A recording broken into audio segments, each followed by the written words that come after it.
Sorry, I'm late, ma'am. Traffic po. It's okay, maupo ka na sa tabi-limit sa atin. Noong una, tinutokso lang kami ng mga kaklase namin. Nina na po ah. Magkatuluyan kayo yan ha, bagay. Charge mo na yan, Alan. Huwag mo na yung pakawalan. Hi, I'm well. Pero kung hindi ako kanta, ready na lang ako. Last na number, hindi ka magtagal. Pero di nagtagal, naging malapit din ang loob namin sa isa't isa.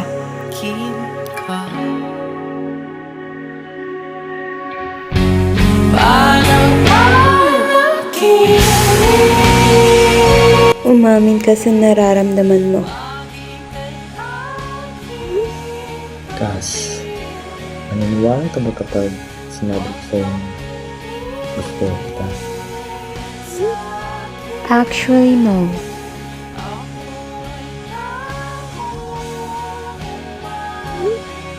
Bakit naman? Seryoso ako, Kas. Do you really like me? O dala lang to ng palagi tayong magkasama? Actually, yes. Gustong gusto kita. Higit pa sa iniisip mo. Gusto rin kita. At inamin ko rin sa'yo ang nararamdaman ko. Di nagtagal, sinagot kita sa ba't niligaw mo. Naging tayo.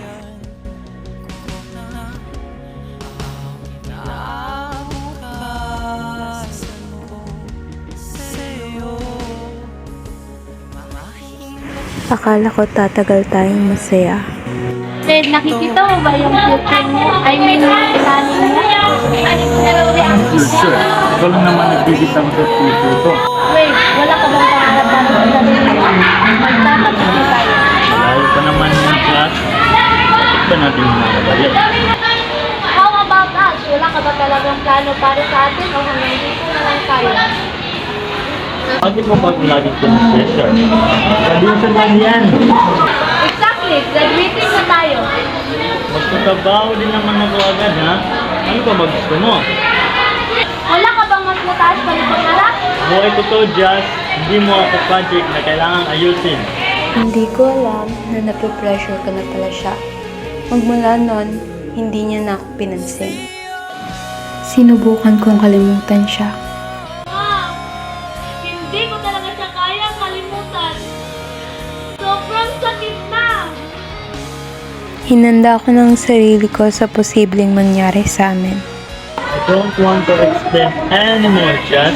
Tapusin na natin to. Sabi mo hindi mo ko kayang saktan and I believe you. I'm sorry. I agree. Let's break up. Sana hindi ka magsisi kapag magkikita tayo. Sa buong taon namin pagsasama, siguro nga hindi niya nakita ang future kasama ko. Hanggang dito lang kami. Hanggang dito lang ang panaginip namin.